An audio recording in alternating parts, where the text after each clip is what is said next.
Рейдерде ашық әкімдік үлкен сұранысқа ие болуда. Жаңа мемлекеттік қызметтің өзгешеліктердің қаламыздың 1000-нан астам тұрғындары бағалады. Рейдерде 2 айдан астам ашық әкімдік қызмет етеді. Жаңа мемлекеттік қызмет елбасы Қасым-Жомарт Тоқаевтың жергілікті атқарушы органдардың тұрғындармен тығыз өзара әрекет етуінің жаңа форматына көшуі туралы тапсырмасының негізінде ұсынылады. Қызмет алушылар үшін басты басымдық жайлылық пен жауаптылық. Мы открыли, но это не должно. Біз осы қалада сервистік әкімдік ашып отырмыз. Оның мақсаты тұрғындарға көрсетілетін қызметтердің ашық, мөлдір, нақты, қолжетімді әрі ыңғайлы болуы. Мемлекеттік қызметтерді алуда, қажет бір құжаттарды алуда қолжетімді болуы керек.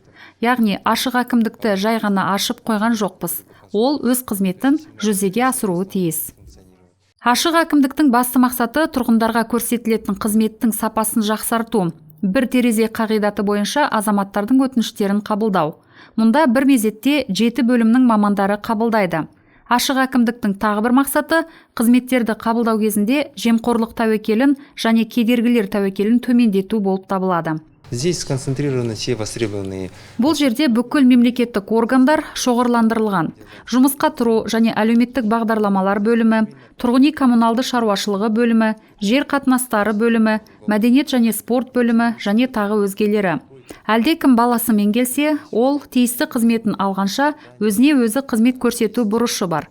Күту залы, кулерлер бар, яғни су алып ішуге де болады және кәсіби кеңес те алуға болады. Офиста өзіне өзі қызмет көрсету бұрышы бар. Бұл жерде азаматтар тұрғындарға қызмет көрсету орталығына жүгінбей-ақ мемлекеттік қызметтерді электронды түрде және стендте белгіленген QR кодтар арқылы ала алады. Азаматтар үшін сонымен бірге күту залы қарастырылған. Ал балаларымен келгендер үшін неғұрлым көбірек жайлы жағдай жасау мақсатында балалар алаңы қойылған. Сервистік әкімдік Семипалатинская 12 мекенжайы бойынша орналасады. Анықтама телефоны да бар: 4 49 91.